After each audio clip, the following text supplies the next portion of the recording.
Hi there, I'm Logan Medish, and this is High Caliber History.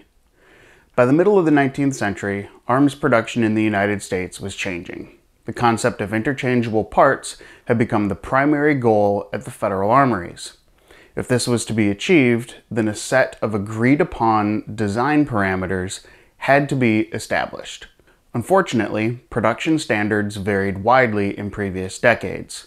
For example, the weight of musket barrels made in 1827 could vary up to 9 ounces for an object that weighed 4 pounds 8 ounces on average. That 11% variable meant that barrels considered to be satisfactory could weigh as little as 3 pounds 15 ounces or as much as 5 pounds 1 ounce. Try telling the soldier in the field with the heavier barrel that a few ounces are of no concern. To make matters worse, the variance noted above was exhibited at the same government facility. Want to interchange the parts of guns made in Massachusetts at Springfield Armory with those made in Virginia at Harper's Ferry Armory? Dream on. It's easy to see why government-wide standards were a necessity when you realize that it wasn't just the barrels that were subject to subpar production.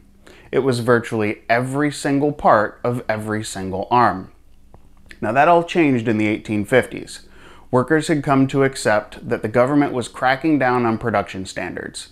An 11% variance in barrel weights would not fly any longer as they moved forward.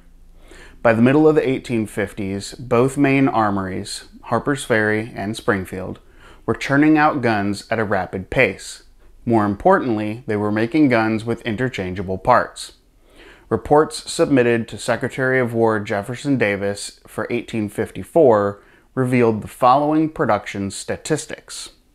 Springfield Armory produced 11,000 muskets and 2,000 musketoons. The muskets cost the government an average of $10.61 each.